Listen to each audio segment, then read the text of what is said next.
कसरी छिन् मलाई आज नाउ खाऊ तिमी छुच्ची जहाँ पनि उत्तानो फर्किदिन्छौ तिमी मेरो प्राण भन्दा प्यारो मेरो मुटु मेरो डार्लिङ मेरो छोइटे बेबी लौ खाऊ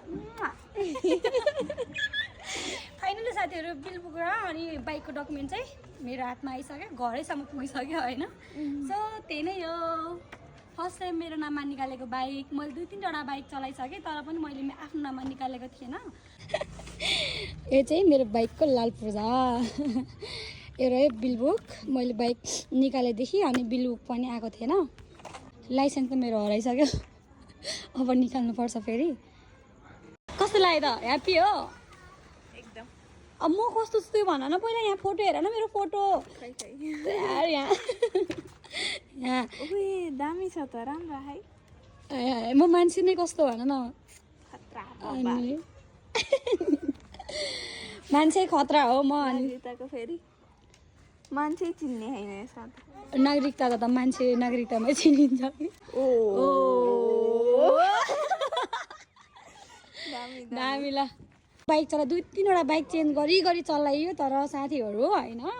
मैले चाहिँ मेरो नाममा चाहिँ निकालेको थिएन के मेरो नाममा निकालेको बाइक हो क्या यो चाहिँ अगाडिको बाइक चाहिँ मैले अरूकै नामबाट निकालेको थियो त्यही भएर बेच्नु पर्यो सो साथीहरू अहिले चाहिँ यो मेरो नाममा नामसारी गर्न मिल्छ किन बेच्नु पर्यो भनेर सोच्नुहुन्छ होला यसको पनि छुट्टै कहानी छ साथीहरू तपाईँहरूलाई पछि भन्दै गरौँला मुटो मेरो डार्लिङ मेरो स्विट हार्ट मेरो परान कसरी छिन् मलाई आज नाउ खाऊ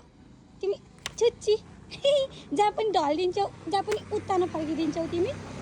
अनि त्यही पनि माया गर्छु तिमीलाई मेरो बुढा हो क्या यो चाहिँ मेरो प्यारो मेरो बुढा